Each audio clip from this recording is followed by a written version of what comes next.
Hello everyone, welcome to my channel. ఈరోజు video ఏంటంటే మా అమ్మ వాళ్ళ ఊర్లో శ్రీ విరాట్ పోతులూరి వీరబ్రహ్మం గారి మాల వేసుకున్నారండి. ఇలా 40 రోజుల పాటు దీక్ష తీసుకొని ఇక్కడ గుడి దగ్గరే రోజు అన్నదానం చేశారు. ఇదే లాస్ట్ రోజు కాబట్టి నేను కూడా వచ్చాను. ఏదైనా 40 రోజులు ఎందుకు పెడతారు అంటే దానికి ఒక సైంటిఫిక్ రీజన్ కూడా ఉంటుందండి. ఏదైనా పనిని మన బాడీ 21 డేస్ 41 డేస్ చేస్తే ఆ పనికి మన బాడీ అలవాటైపోతుంది. ఇందులో పెట్టే నియమాలు కూడా అలానే ఉంటాయి.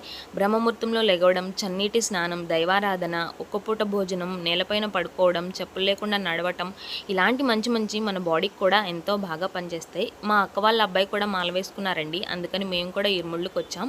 చిన్న చిన్న పిల్లలే వేసుకున్నారు మాల. పిల్లలకు కూడా భక్తి నేర్పించాలండి. భక్తి ఉంటే భయం ఉంటుంది, భయం ఉంటే బాధ్యత ఆటోమేటిక్గా వచ్చేస్తుంది. మా ఊరిలో ఒక ఆమె అయితే హెల్త్ ఇష్యూ అస్సలు బాగాలేదండి, చనిపోయేలా ఉందని నైటే స్వాములు అయితే గుళ్ళు చుట్టూ తిరిగి కొబ్బరికాయలు కొట్టేశారండి.